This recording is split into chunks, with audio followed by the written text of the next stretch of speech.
Good morning, ladies and gentlemen. This is your first officer from the flight deck. Today we'll be going to Singapore. It will take us 3,000 kilometers and covering a total time of 4 hours and 10 minutes. Thank you for flying with us. Please sit back, relax and enjoy your flight.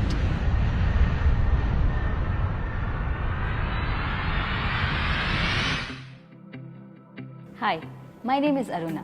I'm a pilot.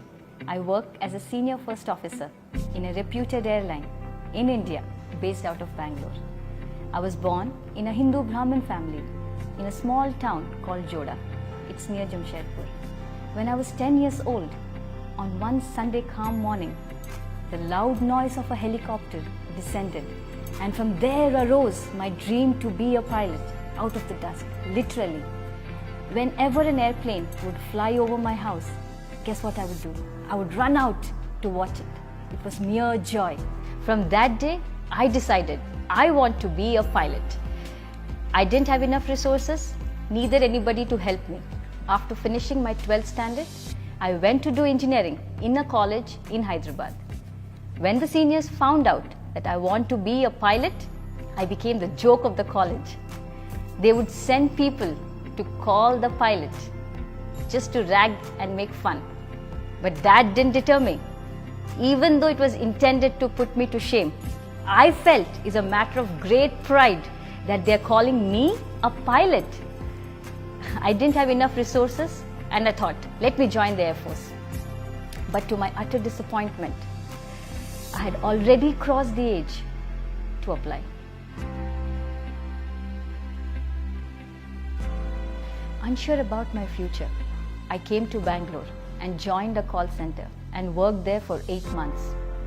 Then I got a job in IBM, where a dear friend of mine, Sophie, told me about Jesus.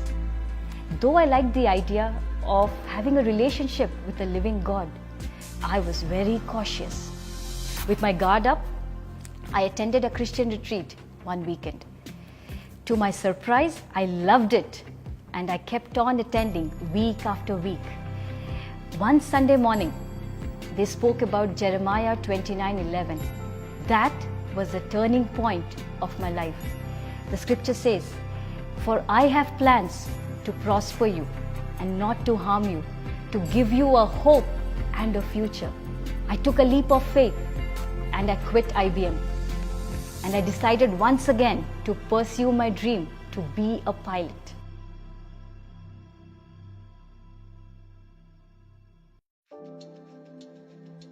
I met many people who helped me and guided me towards my goal. But as I started depending on them, they would stop helping me. Then I realized it is better to trust in the Lord than to trust people. And God has been faithful. He helped me with a good flying school in Houston, Texas, with all my provisions taken care of. Many weeks later, I flew to the US.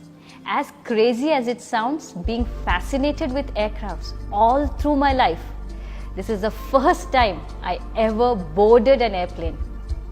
A week later, I started my flying on a Cessna 152, a beginner aircraft for all the flyers. Every aircraft which takes off has to land. And I would close my eyes every time before landing. This happened over and over again. The academy had to write a report on my file saying too afraid to fly. I was very disappointed with my own performance and also worried as I was wasting all my tuition money on these futile flying hours. Fear started to creep in. And then the Lord reminded me of His scripture, which says, "I have not given you a spirit of fear or timidity, but power, love, and a sound mind." The next day, the dean approached me and inquired me of my shortcomings. He said, "Why don't you change your instructor and fly?" The next flight, I flew with a new instructor, and he said, "I'm fit to fly and land on my own." And lo and behold, I was able to land the aircraft on my own, and that was a big success for me. I returned to India with a commercial license, single and multi-engine rating. I was confident that I have a license, I can get a job, I'm qualified for it, and above all, God is by my side. Who can stop me? But things don't go as planned. At that time, none of the airlines was hiring and the aviation market was completely shut. As I could not wait any longer, I had to pick up odd jobs to pay off my loan, which I had taken during flying. During that time, God taught me that He is not my ATM machine, that I ask and He gives it in my time.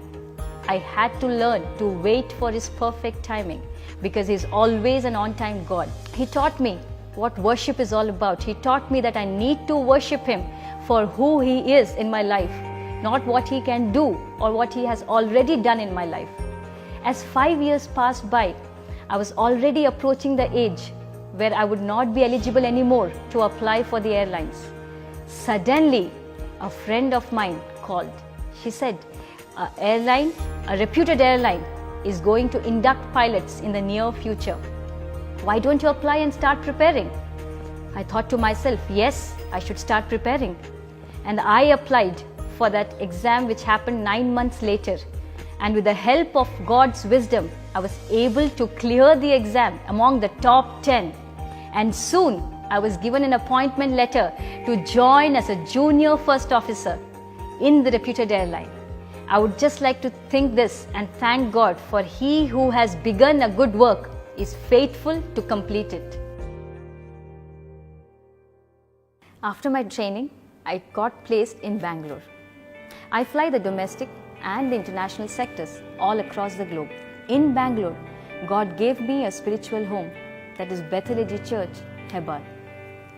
Under the leadership of Pastor Johnson, I have learned to be a leader and to be excellent in all that I do.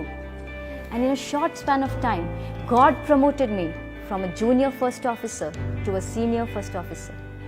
I also learned it is not enough to come week after week on a Sunday to warm the chair. You should be able to serve the Lord. I chose to be a volunteer in the cleaning team of the church. It teaches me to be humble. It gives me immense joy to serve the Lord in and through the church. The aviation industry is very demanding. The world says you need to be tall, rich, and have a lot of connections to get a recommendation to find a job. I had none of these. I had only Jesus. He gave me a dream and He was faithful to fulfill it. For with God, nothing is impossible. So don't give up. I dare you to dream today, for dreams come true through Jesus.